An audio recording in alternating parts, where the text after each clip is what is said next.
कृतार्थोऽहं न संशय वञ्चाकल्पतरुभ्यश्च कृपा सिन्धुभ्यैव च पतितानां पावनेभ्यश्च वैष्णवेभ्यो नमो नमः। भगवत गुणानुरागी, भगवत चरणानुरागी सर्व भगवदीय परिवारजनों ने सदैव भगवत स्मरण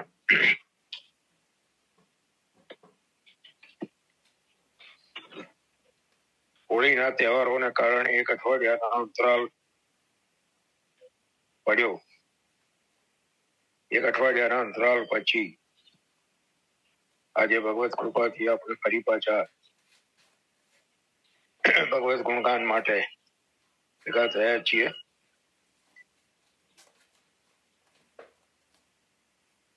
પરમ ભગવતીએ બંસી બોલના કવિ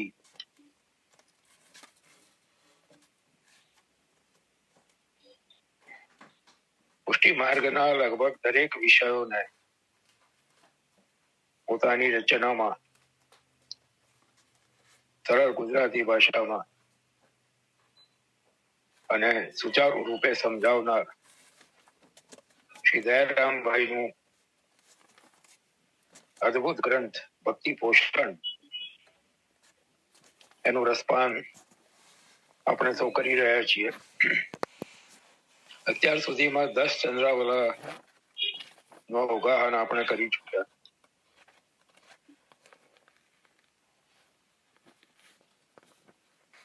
ભગવાન શ્રી કૃષ્ણનું સ્વરૂપ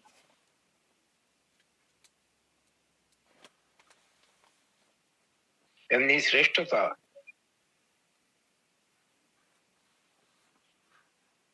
ભગવાન શ્રી કૃષ્ણ પરાત્પર બ્રહ્મ પરબ્રહ્મ પૂર્ણ પુરુષોત્તમ છે એનું પ્રતિપાદન અન્ય દેવોની ઉપાસનાના સરખામણીમાં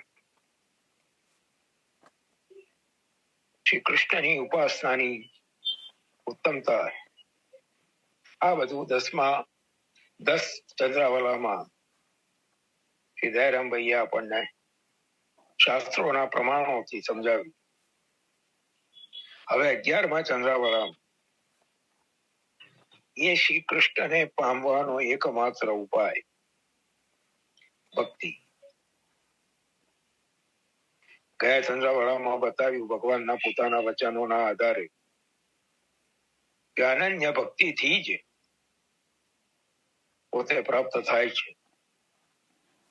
તો હવે એ ભક્તિ એટલે શું? ભક્તિના પ્રકાર કેટલા? ભક્તિનું સ્વરૂપ કેવું?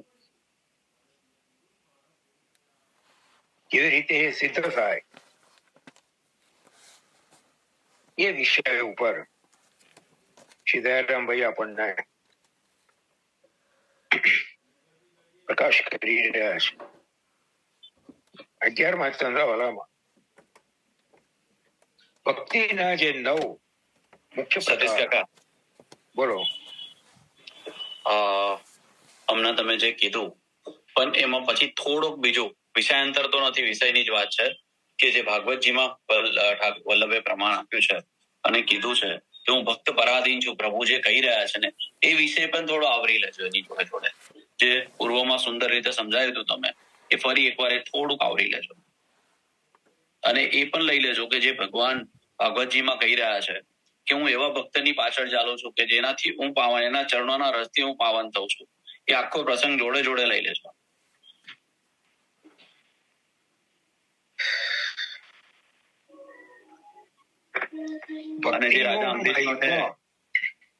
ભક્તિનો મહિમા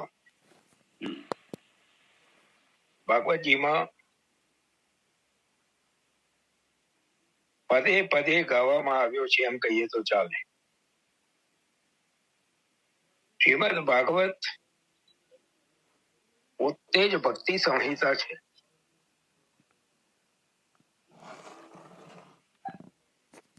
નિબંધના સર્વનિર્ણય પ્રકરણમાં શ્રીમદ આચાર્ય ચરણ અને સાધન દીપિકામાં શ્રી ગોપીનાથ પ્રભુ ચરણ ઉભય આચાર્યો સ્પષ્ટપણે ડંકાની ચોટ ઉપર એલાન કરે છે, પ્રેમણોન્યત સાધનમ લોકે. આ લોકમાં ભગવાનમાં પ્રેમનો થવા માટેનું સાધન જો કોઈ એકમાત્ર હોય તો શ્રીમદ ભાગવત એકમાત્ર સાધન.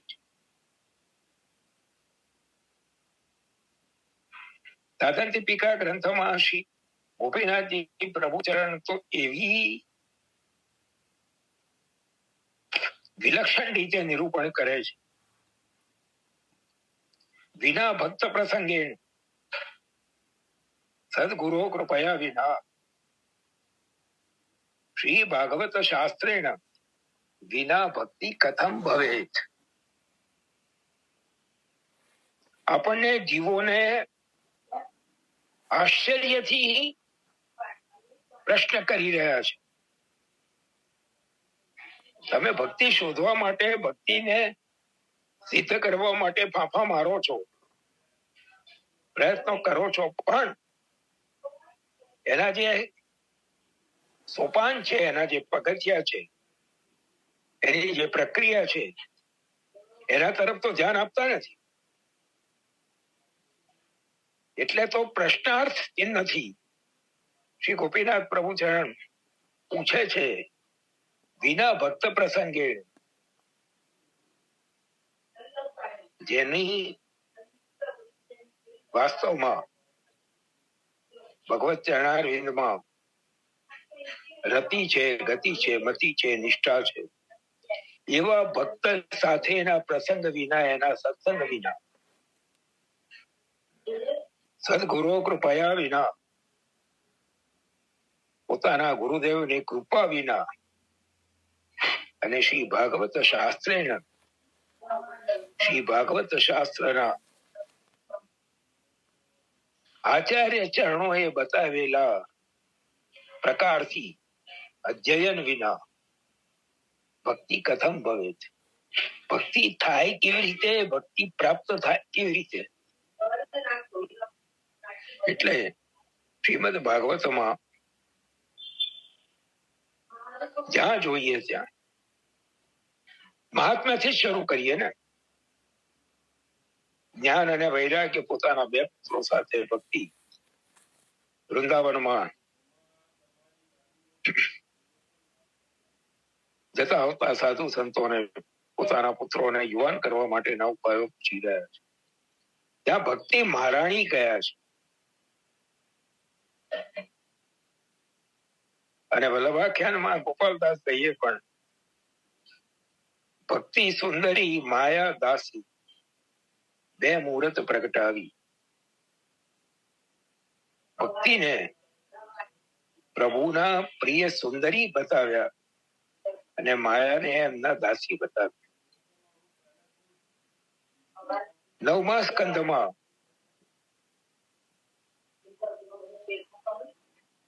અમરીશજીના પ્રસંગમાં દુર્વાસા આગળ સ્વયં શ્રી પ્રભુ શ્રી મુક્તિ આજ્ઞા કરે છે. અહમ ભક્ત પરાધી ય સ્વતંત્ર એવ દ્વિજ. એક પક્ષીનું જન્મેલું નાનકડું બચ્ચું જેમ અસ્વતંત્ર છે, પરાધીન છે, પોતાના માતા પિતાના સંપૂર્ણપણે આધીન છે, એમ હું ભક્તને પરાધીન છું. મદન્યતે ન જાનંતી. મારા ભક્તો કેવા છે? જાણે ભક્ત કોને કહેવાય? ભક્ત શબ્દને, ભક્તિ શબ્દને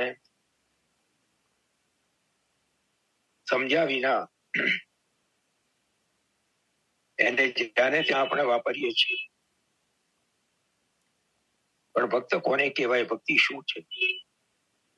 ભક્તનું લક્ષણ 9મા સ્કંદમાં દુર્વાસા આગળ પ્રભુ બતાવે છે. મદન્યતે ન જાનંતી. મારા સિવાય એ બીજું કઈ જાણતા નથી.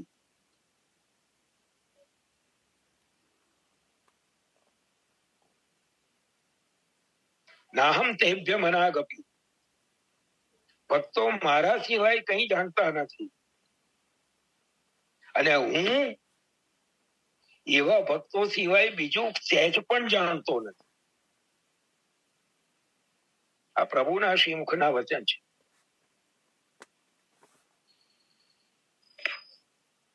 અગિયારમા સ્કંધમાં જ્યાં ભક્તિ યોગ ઉદ્ધવજી આગળ પોતાના પ્રિય સખા હરિદાસ ઉદ્ધવજી આગળ પ્રભુ જયારે નિરૂપણ કરે છે, જેમ ગીતાજીના 12મા અધ્યાયમાં ભક્તિ યોગ અર્જુન આગળ પ્રભુએ નિરૂપણ કર્યો, એમ 11મા સ્કંધમાં ઉદ્ધવજી આગળ ભગવાન ભક્તિ યોગનું નિરૂપણ કરીને ભક્તના લક્ષણ બતાવ્યા પછી છેલ્લે ઉદ્ધવજી આગળ આજ્ઞા કરે છે, નિરપેક્ષ મુનિ શાંત નિર્વૈર સમદર્શિના. જેને કોઈ અપેક્ષા નથી, ચાહ ગઈ ચિંતા મિટી મનવા બે પરવા, જાકો કછું ન ચાહીએ વો સાહન કોશા. ભાષાનો ભાષા છે, એને શું જોઈતું. 7મા સ્કંદમાં પ્રભુએ વારંવાર આગ્રહ કર્યો પ્રહલાદજીને, બેટા કંઈક તો માગ. ત્યારે પ્રહલાદજીએ છેવટે કંટાળીને કહી દીધું, કંઈ આપવા જ માંગતા હોય તો એટલું આપો કે કઈ માગવાની ઈચ્છા નથી. કામાંગ વૃદ્ધમ રોહમ વસ્તુ ઋણે વરમ. ઈચ્છાઓ હૃદયમાં ઉત્પન્ન જ ના થાય, વરદાન આપો, આપવું જ હોય. આવા જે ભક્ત છે નિરપેક્ષ મુનિ, પોતાનામાં જ રમમાણ. મુનિ એટલે કેવળ વાણીનું મૌન રાખે એ મુનિ નહીં, જેની સર્વ ઇન્દ્રિયો પોતાનામાં જ, જેને સમેટી લીધી છે, મુનિ શાંત, કોઈ પણ પરિસ્થિતિમાં વિચલિત નથી થતા, પ્રભુનો આશ્રય સહેજ પણ ડગતો નથી, શાંત નિર્વૈર, જેને કોઈની સાથે બેર નથી. અભીરા ખડા બાजार में सबकी मांगे खैर, ना किसी से दोस्ती ना किसी से बैर. જે અજાત શત્રુ છે, જેને કોઈની સાથે વેર નથી, કારણ જેને દરેકમાં પોતાના જ પ્રભુના દર્શન થાય છે, તો એ વેર કોની સાથે કરે. અને સમદર્શી ન, જેમને સર્વત્ર જેમની દ્રષ્ટિ સમાન છે,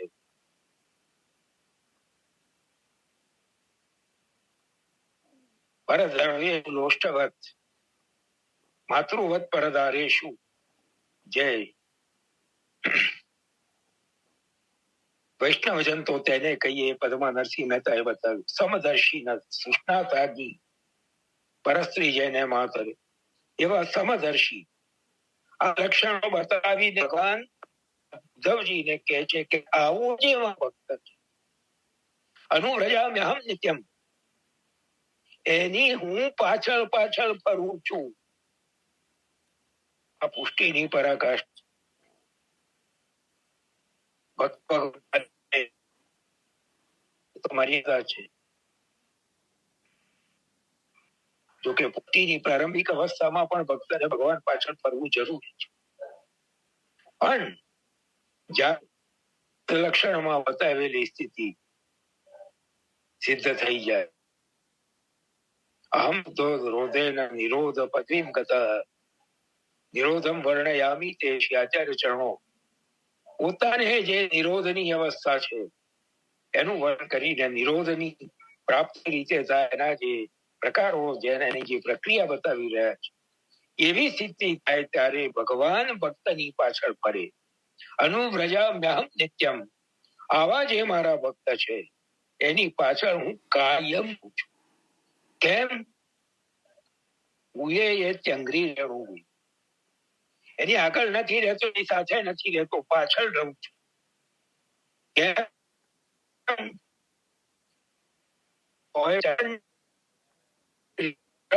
પર પડે અને હું પાવન, જે ત્રૈલોક્ય પાવન છે, જે સ્વયં પતિત પાવન છે.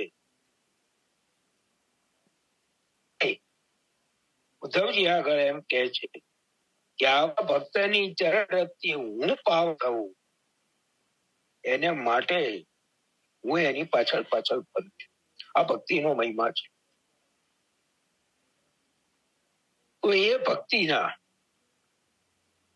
પ્રકાર કેટલાક શ્રી ભાગવતમાં 7મા સ્કંદમાં પ્રહલાદજીએ બતાવ્યા, અને એને અનુસરી 11મા ચંદ્રાવળ શ્રી દયારામભાઈ એનું નિરૂપણ કરી રહ્યા છે. શ્રવણ કીર્તન શ્રી કૃષ્ણ, સ્મરણ સેવન અર્ચન, વંદન દાસત્વ સખ્યતા, વળી આત્મનિવેદન. આત્મનિવેદન નવધા કહીએ, એમ લક્ષણા દશમી લઈએ.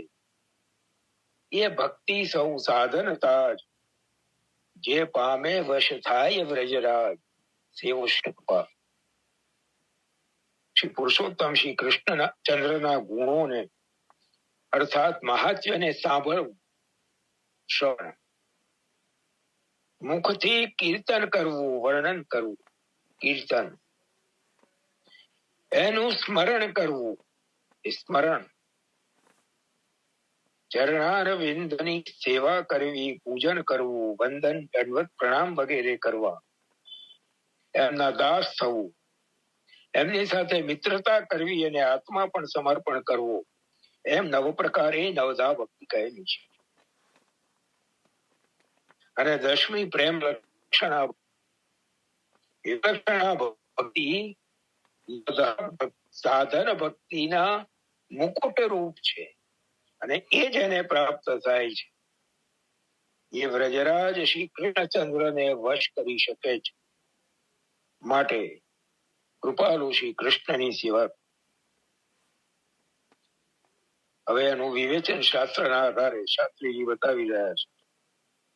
શ્રી ભાગવત 7મ સ્કંદ 5મો અધ્યાય શ્લોક 23માં કહ્યું, શ્રવણમ કીર્તનમ વિષ્ણુ સ્મરણમ પાદ સેવનમ, અર્ચનમ વંદનમ દાસ્યમ સખ્યમ આત્મનિવેદનમ. શ્રી ભગવાનના ગુણોને શ્રવણ કરવા, કીર્તન કરવું, સ્મરણ કરવું, ચરણારવિંદની સેવા કરવી, પૂજન કરવું, વંદન કરવું, દાસ્ય કરવું, મિત્રતા કરવી અને આત્મસમર્પણ કરવું, એ 9 પ્રકારની ભક્તિ છે. કવિ શ્રી આ ભાગવતના શ્લોકનું ભાષાંતર આ કડીમાં દર્શાવી એ ઉપરાંત જણાવે છે કે નવધા ભક્તિ છે એ સાધન ભક્તિ છે. પરંતુ તદ ઉપરાંત એ નવધા ભક્તિના મુકુટમણી રૂપ 10મી પ્રેમ લક્ષણા ભક્તિ છે. અને એ ભક્તિથી શ્રી વ્રજરાજ શ્રી કૃષ્ણચંદ્ર વશ થઈને પ્રાપ્ત થાય છે. માટે કૃપાળુ શ્રી કૃષ્ણની સેવા. અહીંયા પ્રશ્ન થાય કે ભાગવતજીમાં 9 પ્રકારની ભક્તિ બતાવી અને ઉપર પાછી આ 10મી પ્રેમ લક્ષણા કહે છે, તો એનું અનુસંધાન કેવી રીતે મળે, એની સંગતિ કેવી રીતે બેસે? નવધા ભક્તિને સાધન રૂપ કીધી અને 10મી પ્રેમ લક્ષણાને ફલરૂપા કીધી, તો આ બેની સંગતિ કેવી રીતે થાય? તો એનું સમાધાન અહીંયા આપે છે.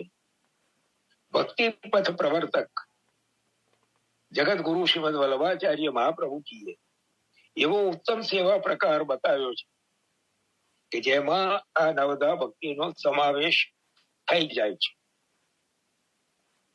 જેમ કે શ્રીમદાચાર્ય ચરણો પ્રબોધિની યા બાલ પ્રબોધિની સહ શ્રી ભાગવત વગેરેથી ભગવાન મહાત્મ્યનું શ્રવણ કરવું એ શ્રવણ ભક્તિ છે. શ્રી ભાગવત, ભગવદ ગીતા, યમુનાષ્ટકાદી સ્તોત્રોનો પાઠ કરવો અથવા ભગવત સાનિધ્યમાં ગવાતા પ્રભુમાં સ્નેહ ઉત્પાદન કરી આપે એવા અષ્ટસખાઓના રચેલા પદો ગાવા એ કીર્તન ભક્તિ છે. મહાપ્રભુજી આજ્ઞા કરે છે કે ધનમ તો સ્મર્તવ્યમ સર્વથા તાદૃશી જનૈ નિવેદનનું સત્સંગ દ્વારા સ્મરણ કરવું આ પ્રભુનું સ્મરણ છે. વસ્ત્ર ધોવા આ પાદ સેવન ભક્તિ છે.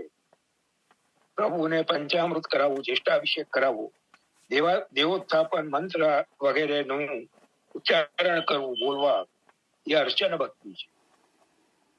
દિવ્યતા પૂર્વક દંડવત પ્રણામ કરવા એ વંદન ભક્તિ છે.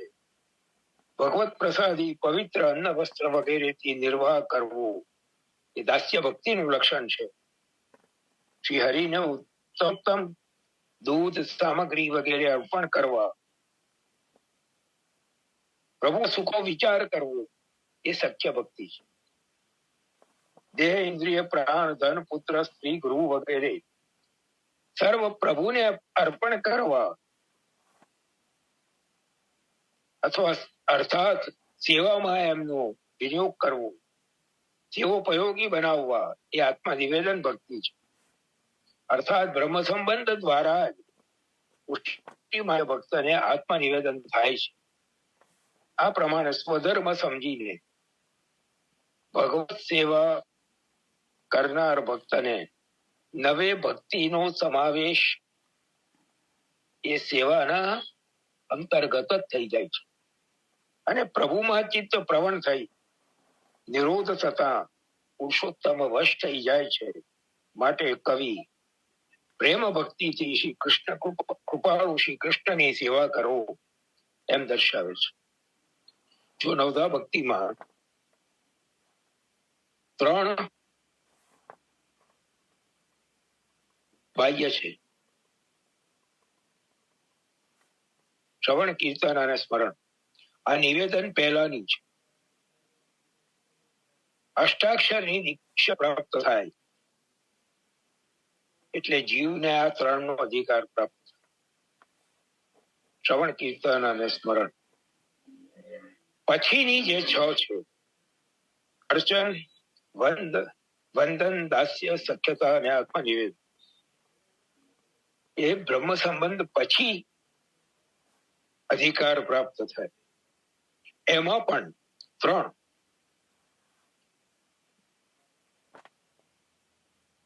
અર્ચન, વંદન, સેવન.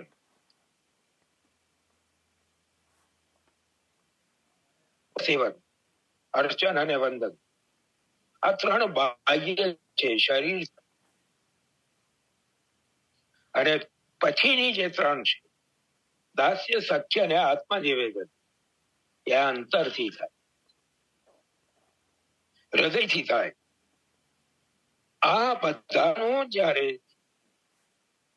સમાયોજન થાય, બાહ્ય પ્રકાર અને આંતરિક પ્રકાર, ત્યારે એ નવધા ભક્તિ પ્રેમ લક્ષણ સુધી પહોંચવાની સીડી બને.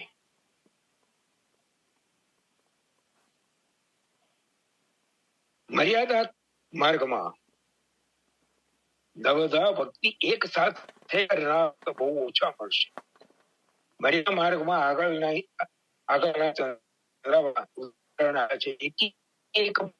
કોને સિદ્ધ થઈ છે. ત્યારે પુષ્ટિ માર્ગમાં શ્રી મહાપ્રભુજીએ એવી અદભુત અલૌકિક વ્યવસ્થા આપણને આપી છે કે ભગવત સેવા અને કથા આ બેના નિરંતર આવર્તનથી આ નવે નવ ભક્તિ આપોઆપ જીવને સિદ્ધ થાય અને એના ફલ રૂપે પ્રભુની પ્રસન્નતાને એના દ્વારા પ્રેમ લક્ષણ અનુદાન પ્રાપ્ત.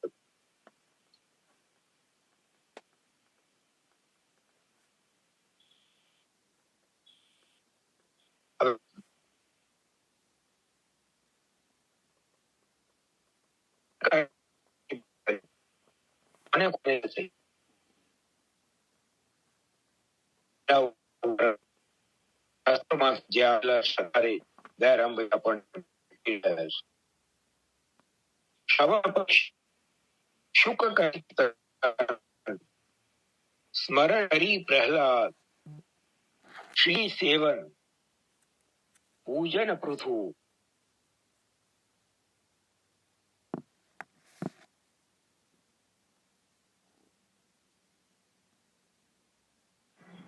સતીશ કાકા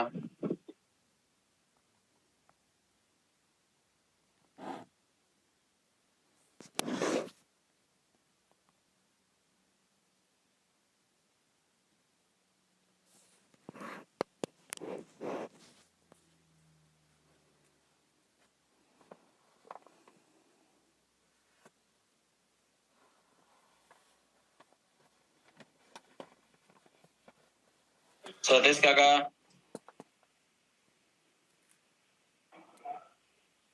હા અનમ્યુટ કરી. હા હવે આવ્યો ને અવાજ?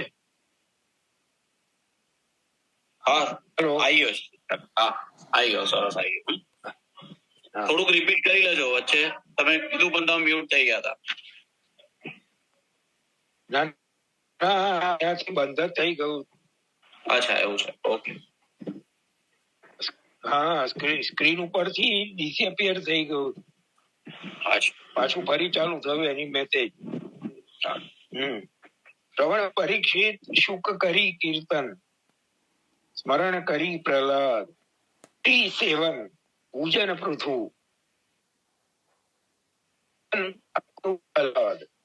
આહલાદ કપિશ કરતા, સખ્યતા ભક્તિ સુભદ્રા ભરતા, આત્મનિવેદન બલિએ કીધી, અને ગોપીજને પ્રેમ લક્ષી સેવો કૃષ્ણ કૃપાલ.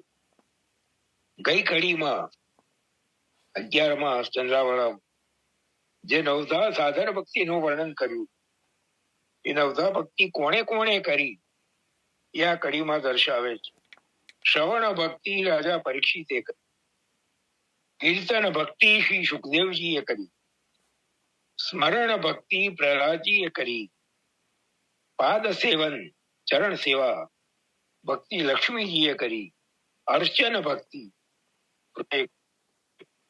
આનંદ પૂર્વક વંદન ભક્તિ અક્રૂરજીએ કરી, હનુમાનજીએ દાસ્ય ભક્તિમાં આનંદ માન્યો, અને સુભદ્રાના સ્વામી અર્જુને તથ્ય ભક્તિ કરી, બલિરાજે આત્મનિવેદન ભક્તિ કરી, અને દશમી નિર્ગુણ પ્રેમ લક્ષણા ભક્તિ શ્રી ગોપીજનોએ કરી.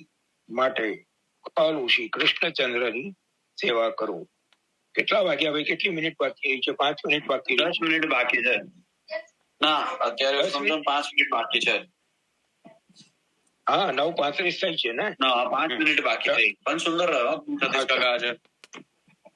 અને જે હા, બહુ સુંદર રહ્યો.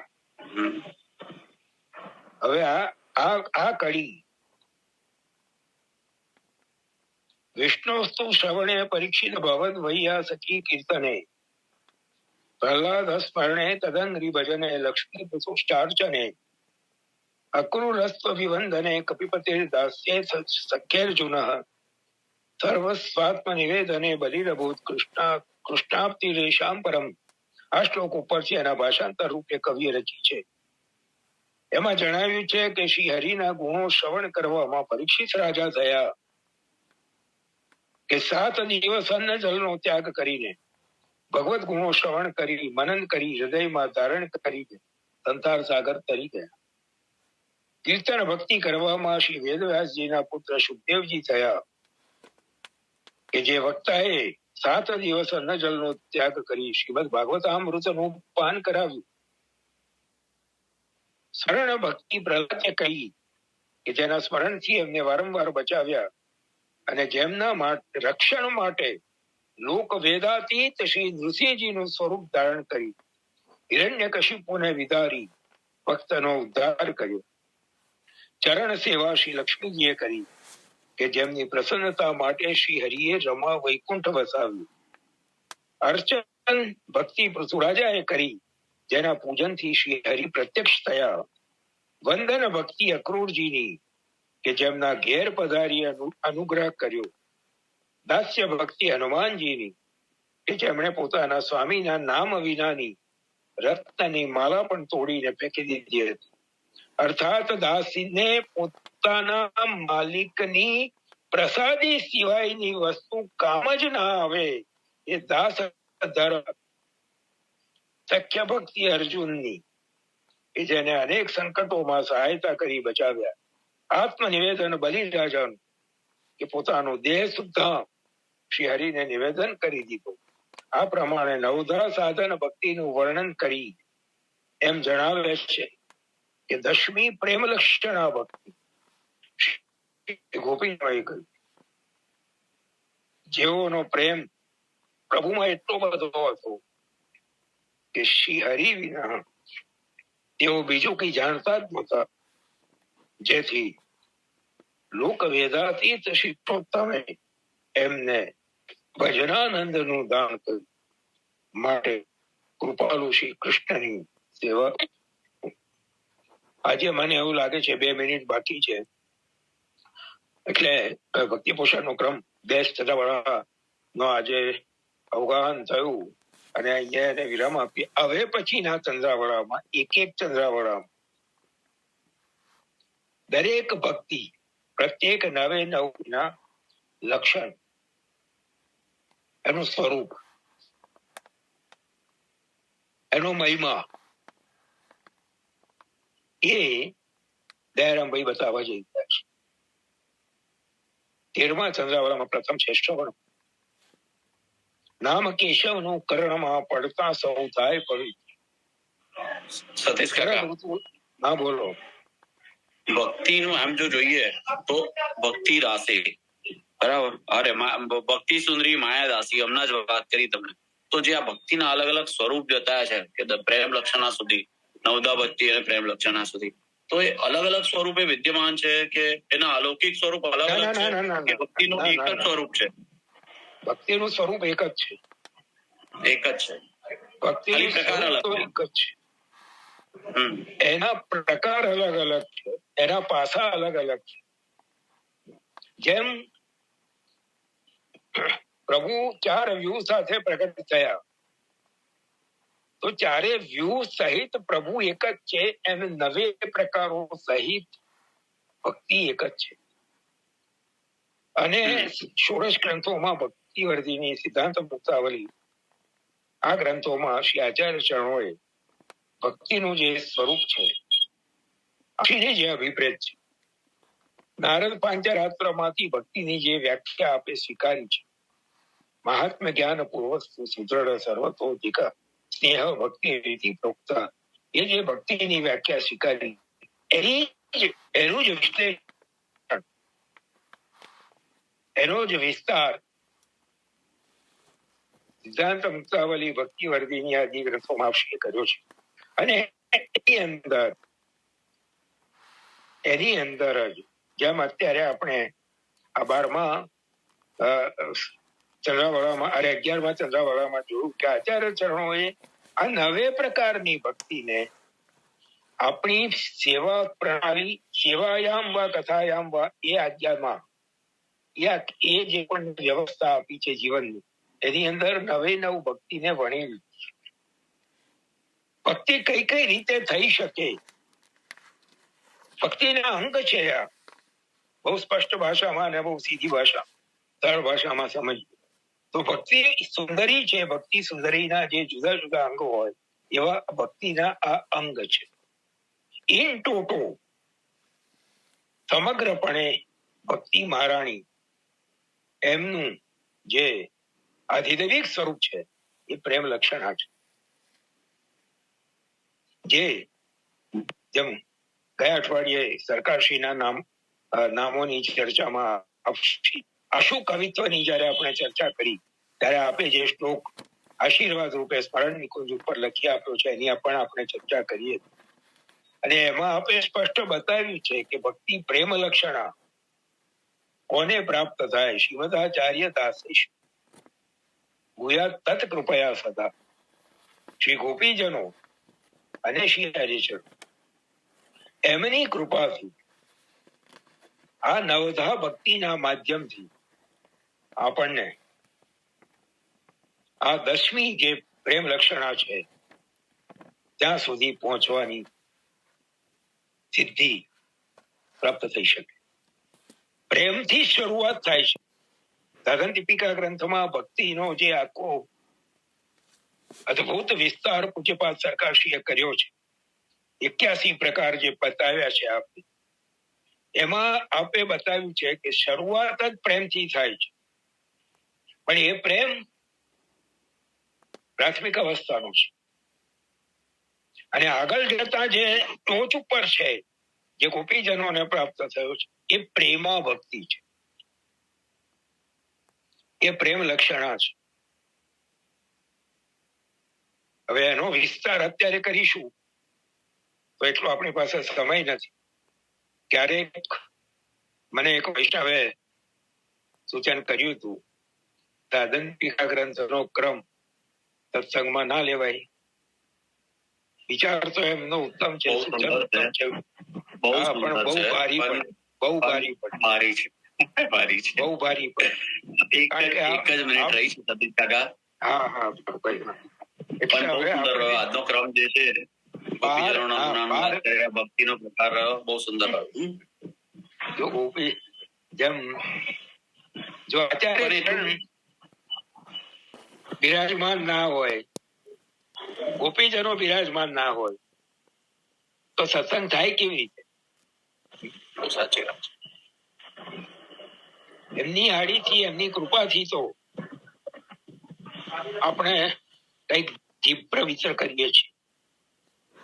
ચાલો, હવે 1 મિનિટ રહી છે તો વિરામ પછી ફરી પાછા આપણે મળીએ છીએ. અને તુષારભાઈએ નવી લિંક મૂકી દીધી છે, એ લિંક ઉપર જઈ એનાથી આપણે ફરી પાછા. અને વૈષ્ણવોને વિનંતી, કારના 100 વૈષ્ણવ હતા, તો જો કોઈ ડબલ ગેજેટ થી ઘરેથી હોય કોઈ, તો સિંગલ ગેજેટ કરવા, બીજા વૈષ્ણવને પણ લાભ મળે. બીજા વૈષ્ણવને લાભ મળે એવું વિચારીને એક ઘરમાં 2 મોબાઈલ થી